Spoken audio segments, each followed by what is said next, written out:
Axiom Mission 1, or AX-1, was the first privately funded and operated crewed mission to the International Space Station. The flight launched on April 8, 2022 from Kennedy Space Center in Florida. We're getting our first look at the Axiom-1 crew as they exit.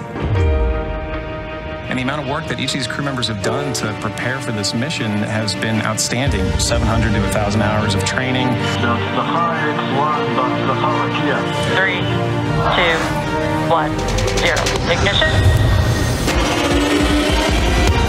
And it's incredible to think that so many of these new studies are being given time on station because of the efforts of this crew and Axiom Space, and signifying the key message of this particular mission: international cooperation and collaboration. זה קבוצת עבודה שתעבוד ביחד, תעזור אחד לשני להשיג את המטרות, כל אחד בא עם תוכנית עבודה מלאה. What an amazing, incredible, eye-opening in so many ways that I think will have such a lasting impact. Fortunately, we were able to accomplish our objectives, and hopefully it'll lead to some great groundbreaking research.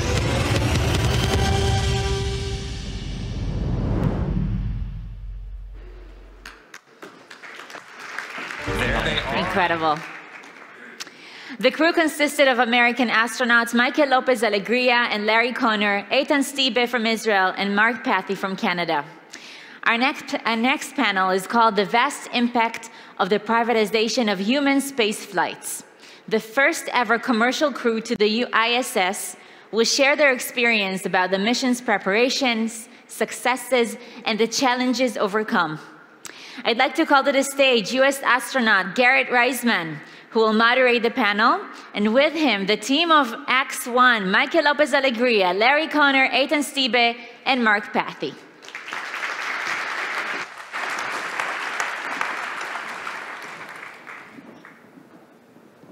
Thank you. So I had the amazing good fortune of being present in Florida at the Cape when we launched back in April the first fully private mission to the International Space Station with these guys. and when you're standing there watching this, you really got the impression that you're witnessing with your own eyes a really true historical moment where things were changing and you're getting a glimpse into the future of what might be happening in human spaceflight, and I was honored to be there. I'd like to start out with you, Eytan, because, you know, home field advantage and whatnot. Earlier we heard a lot about the mission of Ilan Ramon, and I know you were friends with Ilan, and you watched step by step as he prepared for his journey to become the first Israeli astronaut. How did that affect your preparations for your mission? What did you do the same that he did by example, and what maybe you did differently? So Ilan was a good friend, and I was fortunate to visit him during his training and stay at their home, so experience the whole training process at NASA, Building 9 and others, and how the family is getting organized for such a mission. Ilan had 3 years of preparation for his mission, and slowly he absorbed the magnitude and the impact that the mission would have on the Israeli public, Jewish people around the world. And he started really with friends in Canada and the US, understanding and dealing with that. His mission was fully designed by the Israeli Space Agency and by the Israeli Air Force, while our mission was completely planned for training us as astronauts at NASA and SpaceX, but nothing else. So all the rest of the content was our mission. We had to plan, all the four of us, what are we going to do there for 10 days? And for that, we created with the Ramon Foundation an entity called Rakia, and Rakia created an open source call for proposals to collect ideas from the public, from children to professors, and assemble a full mission. That's great. Mike, I'd like to turn to you next. It says here that you are the commander of this flight. Who elected you leader of this outfit? Shalom, everybody. You know, it's a funny story. I left NASA 2012, and I was finished flying. I had flown 4 times. I was quite happy to go and take on a new challenge, and that challenge was to run an advocacy organization in Washington on behalf of commercial human spaceflight. I did that for a while, became a consultant. One of my clients was this company called Axiom Space, brand new in 2016. And I finally felt qualified to be employed by one of my clients because we were going to build a space station. And I knew something about space stations, and I didn't have to go lobby people on Capitol Hill, and that was much more appealing to me. So we began this journey together, and along the way we decided we would do what we called precursor missions to the ISS. So the overall plan is to attach modules to the front of the ISS that will one day separate and become an independent, privately owned commercial space station. But these precursor missions would go to the existing ISS, and we would find customers from private astronauts to other governments that to date don't have access to the ISS, meaning they're outside the 5-agency partnership. And when we started looking for clients, they expressed an interest that they wanted somebody along who had been there before. And NASA sort of said the same thing. And when we looked around the room, I was the only one that fit that description. That's how it happened. Okay. So, you know, you mentioned Rakia, and the work that all of you did up on this mission was really profound, equal to or exceeding, I think, the workload of a typical NASA astronaut as far as the scientific and educational outreach. I understand that there were 322 scientific researchers that participated, over 165,000 students. Is that right? Yep. 80 artists. So my question for you guys is why? You know, you didn't have to do that, right? This was a private mission. It was your option to decide what to do, as you pointed out, with the mission content. You made this tremendous effort to do this. What was your thinking? So before I answer that, I did try to be commander, but quickly was told that was a no-go. And by the way, Mike's experience and knowledge and leadership was invaluable. So I think I speak for all of us. It's interesting, we didn't know each other. So we all came together and we had a common thread. And that was, we wanted to do serious training to the NASA standards. We wanted to do serious research, and we wanted to have serious outcomes. And I think we accomplished all those. And by the way, it was not lost on us that we were the first, so we really had to get it right. And yeah, it was amazing the amount of research we did during the period of time. Quite frankly, our original mission was 10 days. Fortunately, we had some weather problems. Turned out to be 17 days. We would not have accomplished everything we planned to do had we not had that extension. And even during that period of time, it was not unusual for us to get up at 5, 6 o'clock in the morning, start working at 7, and not until 8 or 9 o'clock at night. One other item I think that's worthy of note was that we had great relationships and great assistance from the NASA Crew 3, who were not required to do it, but gave of their own time and effort and expertise to help us accomplish it. So final thought would be is that it is an international space station, and that everybody there, whether they're Russians, European Space Agency, et cetera, all work together, and that was really beneficial for our mission. Great. So I'd like to direct a question for LA as the commander and Larry as the pilot, and talk a little bit about the getting to and from in Dragon. So it's a different vehicle. I mean, coming from a traditional NASA background where you were trained to fly in shuttle, Soyuz, there's a lot more automation in Dragon. And Larry, from your standpoint of flying airplanes, racing cars, and from your operational background, how would you assess the training that was required to be the pilot and the commander, and how is it different? What is the right stuff today for astronauts with modern vehicles? It's a great question.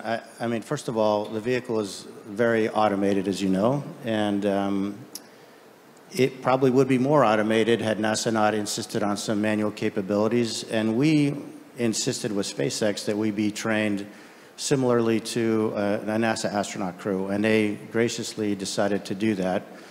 That said, on a nominal mission, I don't remember the number, Larry, but if everything goes according to plan, there is some very small double-digit number of commands that a crew has to send, which is extraordinarily disappointing because you want to have your hands on the controls. However, I think what it does is it is a symbolic of how in the future this automation is going to help crews be more specialized. So instead of having to fly the spaceship and take care of the space station as an operator, they'll be more free to specialize in educational outreach or fluid physics or combustion science or whatever their expertise has to be. And I think this is a step in that direction. It's tough for pilots to swallow that, but it's probably the right thing to do.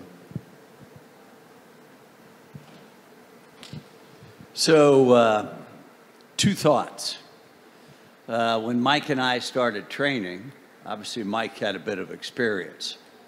I did not, and of course they're used to training professional astronauts, people who are scientists, engineers, medical.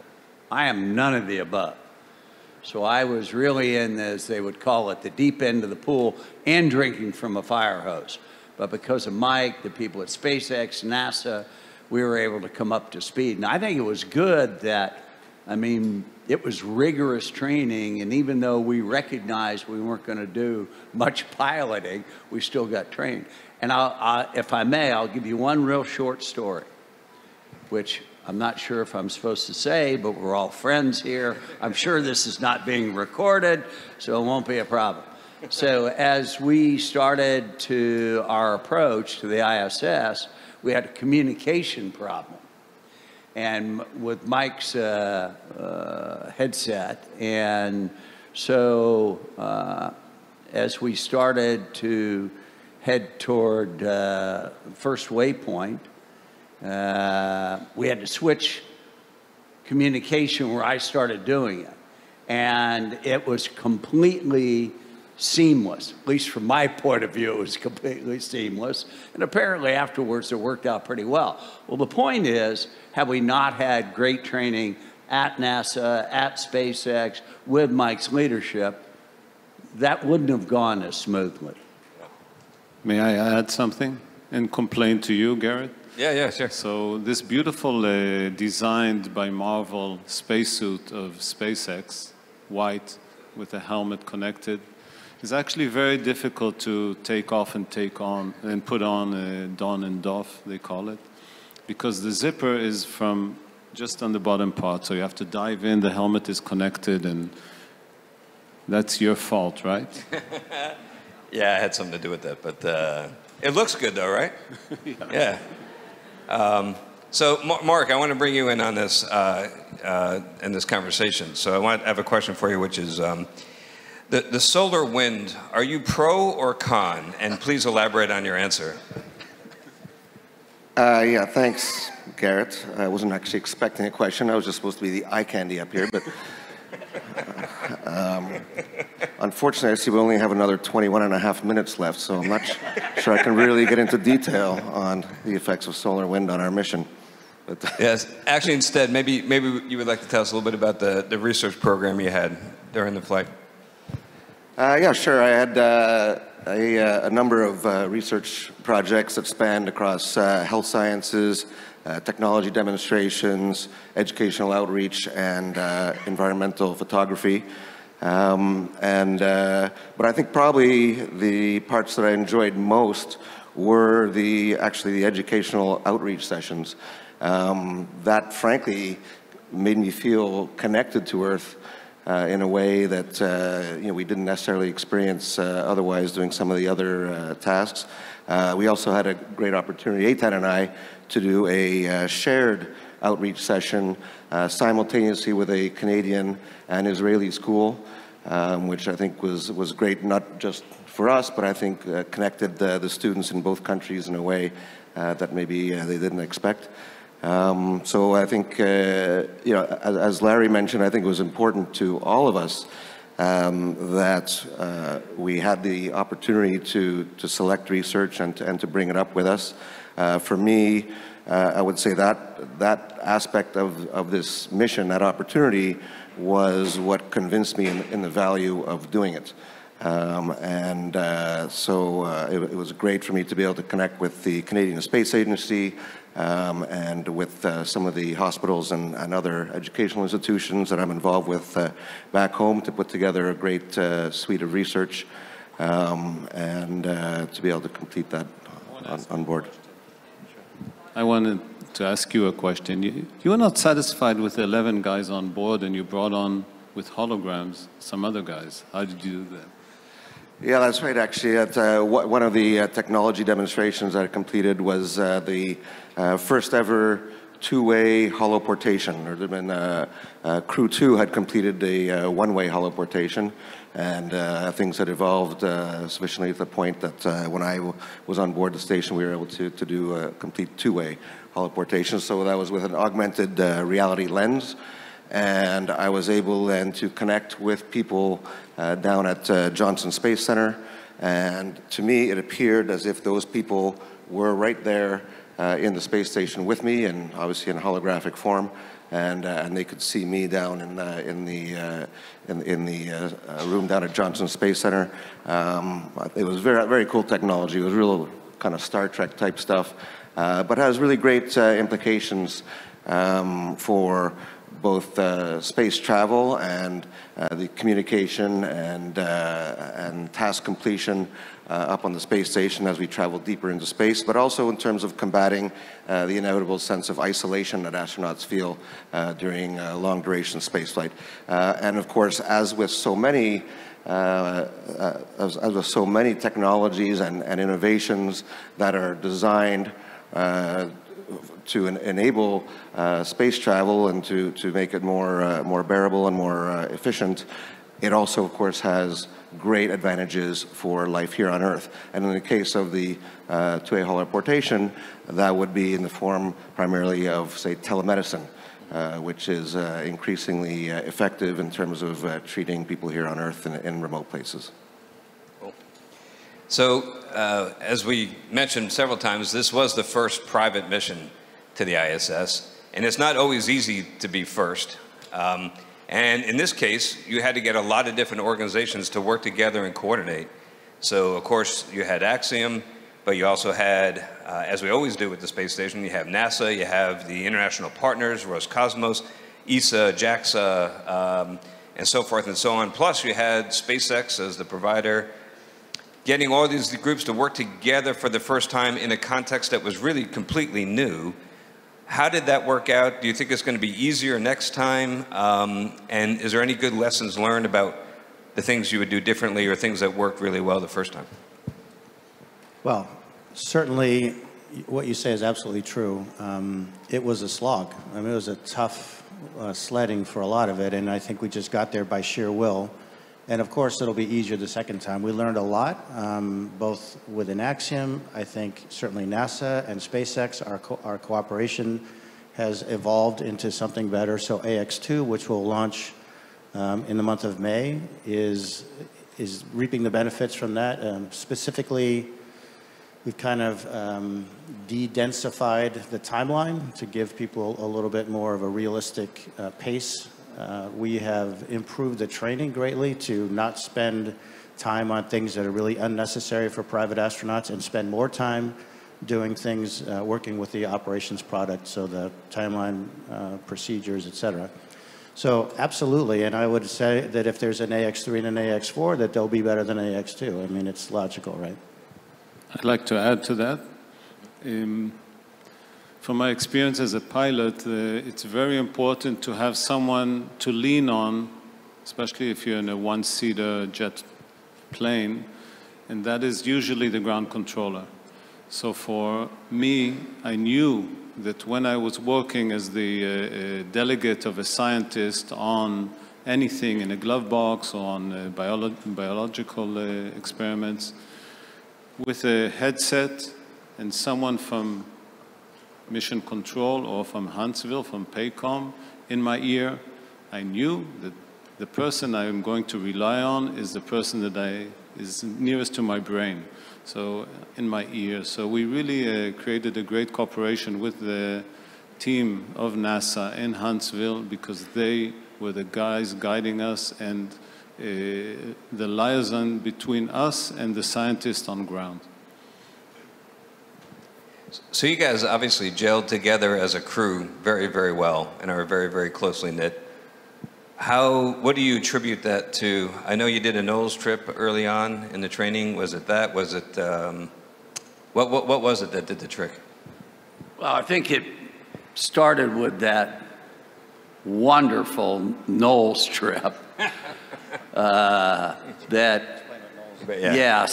Knowles is an opportunity, at least that's what they told us, to bond together, go to Alaska, to go very, very remote, where literally a bush plane flies onto a plateau, drops us, our gear, and a couple guides, and said, "See you in a week," which at that point I knew might not be good.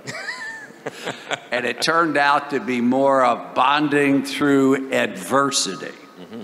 And so, in my humble opinion, it was a fairly miserable experience. But in the end, it was very, very valuable.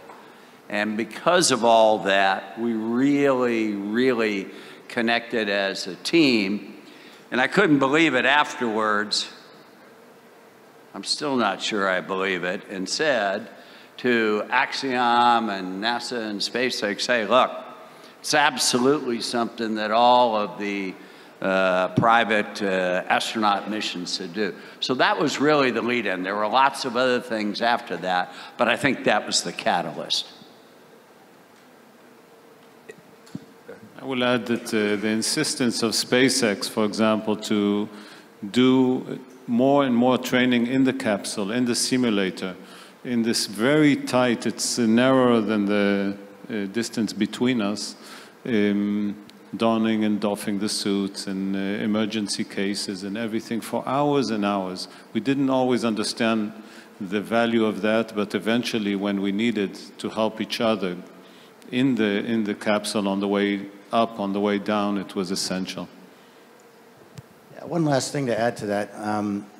You know, we didn't know each other from Adam when this whole thing started, obviously. And when a private astronaut comes to Axiom and says, I'd like to fly in space, we really don't want to say no. And we started training together, and we could have got any kind of crew. I mean, it could have been a total disaster. It turns out it wasn't. And Garrett, you know, you and I never flew together, but we spent some quality time in Star City outside of Moscow and underwater training for spacewalks. And beyond the amazing experience that it is to see the planet and float weightlessly and experience the acceleration of launch, something that we don't talk too much about is the bond that you form with the crews, with the people that you train with and fly with. And I'll tell you that these are my family now. It's something that I kind of knew could happen because it's happened with other crews in the past, but I wasn't expecting it with these guys. That's fantastic, and I think that it's, you know, it's becoming a common refrain. I think we've seen it with other private missions, the Inspiration 4 mission that NASA did, SpaceX did, for example. The sense that, and I know from my personal experience, the experiences I had on space flights are secondary compared to the importance of the people I did it with and the bonding that you get. And you don't get that if the original model of private spaceflight that my old boss Ilan had in mind was you show up at the door you show your boarding pass and you get on, right? And I don't think that's going to work. I think one of the key lessons from these early missions is the importance of all that preparation and getting to know one another and bonding together as a team. And I think that also helps you get into your seat and get that seatbelt on, because you're doing it as a unit instead of doing it as an individual. Yeah, I think you're right, Garrett, and I think that one of the reasons it doesn't work as Ilan might envisage one day, where you just show your boarding pass and get on. The reality is that this is still a major and potentially dangerous undertaking. And I think that you need to be able to bond with your crewmates and work together effectively to be able to be prepared for any kind of emergency. And you rely on one another, and that's something that's I don't think is going to go away anytime soon. Yeah, agreed. Well, we got about 10 minutes left. I want to make sure we talk a little bit more, Eytan, about your experience, since we're in front of your home crowd. I remember with Ramon would often make the comment that her husband Ilan was the first Israeli astronaut, and that means that there will be a second. And so this idea of the next Israeli astronaut has been out there for years, and it was something we talked about frequently, but never really had the opportunity to make it happen. And I remember talking to you in your office years before we had ever successfully sent humans on board the SpaceX vehicle. But it was beginning to become something that might be in the realm of possibility. And I said to you, hey, are you interested, you know? And you told me that Ora would never let you. And then I found out you were joking, because she said that she couldn't wait to get rid of you, actually. But I could see with that, you were jesting or joking about it, but I could see that light in your eyes that this was something that was going to be of interest. And when it came time that it really was a possibility, we began to realize that this, you know, the second Israeli astronaut, you're stepping into some really big spacesuit boots, following Ilan. And for those of us that were there and knew Ilan, and especially for the family, it could have been very awkward or difficult, depending on who was selected to be the second Israeli astronaut. And I personally was overjoyed that you agreed to do this, because I think there is no possible better choice. Because of your friendship with Ilan, you flew with him, your excellence as a pilot, your support over the years of the Ramon Foundation, and your support and friendship with the family, especially with Rona and all the kids. So now you've taken it one step further with Rakia, and really what I love about this is it's an opportunity to continue, that this is, you know, it wasn't just splash down and it's over. I want you to tell us a little bit more about what Rakia is going to do in the future along the lines of continuing to complete Ilan's mission, which is how I see it, its true meaning. So the truth of the previous story is that I answered you yes before I asked Ora. So I first said yes, and that was a month before the first human launch by SpaceX in May 2020. And I signed the contract only after they returned safely home. So anyway, after Ora knew she couldn't refuse, we talked, both of us talked to the children of Rona and Ilan and asked them if they think this is proper, and they gave me a big hug and support. And they too understood, like the Israeli president you met before and the previous one, that the impact on the Israeli industry, on the public, on the children, on inspiration, during Corona, during a period where everyone's folding into his house and a bit concerned, to open the eyes, to look from far away, to participate in an exciting, inspiring mission, and really take part, because we, through the Ramon Foundation, through Rakia guys, we called for proposals from students. We did over 150,000 students participated in the mission not watch TV, but they took part in competitions. We had a competition for poem writing about perspective. So thousands of children send poems, and I read some of them from space. Philosophers, artists proposed ideas, and I took 12 artworks to space, which is very uncommon. The NASA and the Russian astronauts, when I told them the next artwork that I'm going to do is sit silently in one position and do nothing, which is art probably, and just contemplate, it was very peculiar because NASA sells every astronaut hour for $130,000. So every minute is very valuable. So the mission was to bring everyone with me and enable everyone to participate, and we're continuing with that. The idea is that as many as possible, more and more people can go to space or send their ideas to space, if it's scientific, if it's philosophical. Do you want to say anything about Axiom partnering with Rakia going forward? Want to say something? So a couple days ago, we signed an agreement which basically just permits the Rakia mission to continue in cooperation with NASA. So through our connections at the International Space Station National Laboratory, formerly known as the Center for Advancement of Science and Space, CASIS, we will collaborate with Rakia to select and fly missions to the ISS even without an Israeli astronaut on board. And this continues the participation and the idea that many, many thousands of people can go to space even without going to space. That's great. Very cool. We have just a couple minutes left. To wrap up, does anybody have anything that we didn't get to that you want to point out? Or if not, maybe just one funny story, one quick little anecdote about something that happened during the mission that you want to share. Keep it clean. Let me start with a boring sort of commercial spaceflight federation type statement and say that low Earth orbit is open for business. Whether it's private astronauts, other government astronauts, research, one-day in-space manufacturing, we have passed an inflection point in what human spaceflight looks like. It used to be just governments, and it's been that way for 60 years. And now it is, we have opened the door to a new era. And I, for one, am very optimistic about what that era looks like, to involve more of the billions of people on Earth instead of just the 600 or so of us that have had the fortune to do it so far, whether it's actually flying in space or flying your experiment in space or participating in an educational outreach event. This is the dawn of a new era.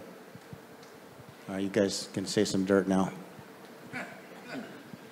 No dirt. I think that, yes, this is the dawn of a new era, and I think we're very much looking forward to rapid progress on the part of NASA and SpaceX that will enable us to get to the moon. So I think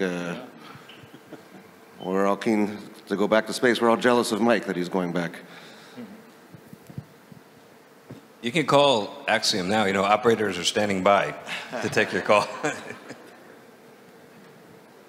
So the excitement about this conference and exposing our achievement of going as private citizens to the International Space Station is really, the objective of it is to gather more and more things to do there.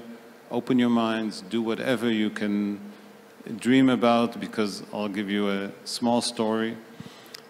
The toilet, I'll keep it clean.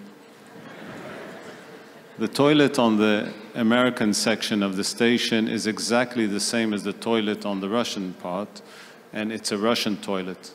So the Americans haven't succeeded yet to create a toilet that goes to the moon. So that's a challenge for the Israeli public industry. So I would have just two final thoughts. One, ours was not space tourism. It was a serious mission with, as I said earlier, serious research and hopefully great outcomes. And while I think there's certainly a place for space tourism, if you're going to go and launch and go to the International Space Station, you need to train professionally and take it very, very seriously and have worthwhile outcomes. The other thought is, this is my first time here in Israel, and so thank you for inviting us. And I personally think extraordinary country with extraordinary people.